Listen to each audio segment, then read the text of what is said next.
Hi, നമുക്കിന്ന് കുറച്ച് mushroom കിട്ടിയിട്ടുണ്ട്. നമുക്കപ്പോൾ റോസ്റ്റ് ചെയ്താലോ? അതിനായിട്ട് സവോള ചെറുതായിട്ട് അരിഞ്ഞിട്ട് കൊടുത്തിട്ടുണ്ട്. പിന്നെ കുറച്ച് പച്ചമുളക് ഇട്ട് കൊടുത്തിട്ടുണ്ട്. ഇനി കുറച്ച് ഉപ്പ് കൂടി ഇട്ട് നന്നായിട്ടൊന്ന് ഇളക്കി കൊടുക്കാം. അതിനുശേഷം നമുക്ക് ഇഞ്ചിയും വെളുത്തുള്ളിയും ഒന്ന് ചതച്ചിട്ട് കൊടുക്കാം.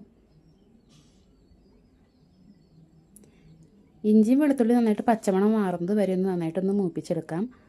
അതിനുശേഷം കുറച്ച് കറി ലീവ്സ് ഇട്ട് കൊടുക്കുന്നുണ്ട്. ഒരു ചെറിയ തക്കാളി ചെറുതായിട്ട് അരിഞ്ഞിട്ട് കൊടുക്കാം.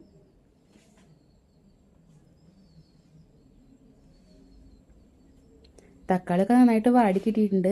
ഇനി നമുക്ക് ഇതിൽ ചേർത്ത് കൊടുക്കുന്ന പൊടികളാണ്. അതിനായിട്ട് മുളക് പൊടി, മഞ്ഞൾപ്പൊടി, മല്ലിപ്പൊടി, ഗരം മസാലപ്പൊടി, കുരുമുളക് പൊടി എന്നിട്ട് നന്നായിട്ടൊന്ന് ഇളക്കി കൊടുക്കാം. പൊടികളൊക്കെ നന്നായിട്ട് മൂത്ത് വന്നിട്ടുണ്ട്. ഇനി നമ്മുടെ മഷ്റൂം ഇട്ട് കൊടുക്കാം. ഒരു 5 മിനിറ്റ് അടച്ച് വെച്ച് വേവിക്കാം. ഇപ്പോൾ ഇതേ വെള്ളമൊക്കെ നന്നായിട്ട് കിനിഞ്ഞ് വന്നിട്ടുണ്ട്. ഞാൻ വെള്ളമൊന്നും എക്സ്ട്രാ ആഡ് ചെയ്തിട്ടില്ല കേട്ടോ. അപ്പോൾ നമ്മുടെ മഷ്റൂം റോസ്റ്റ് റെഡിയായി. ഇത്രേ ഉള്ളൂ. ബൈ.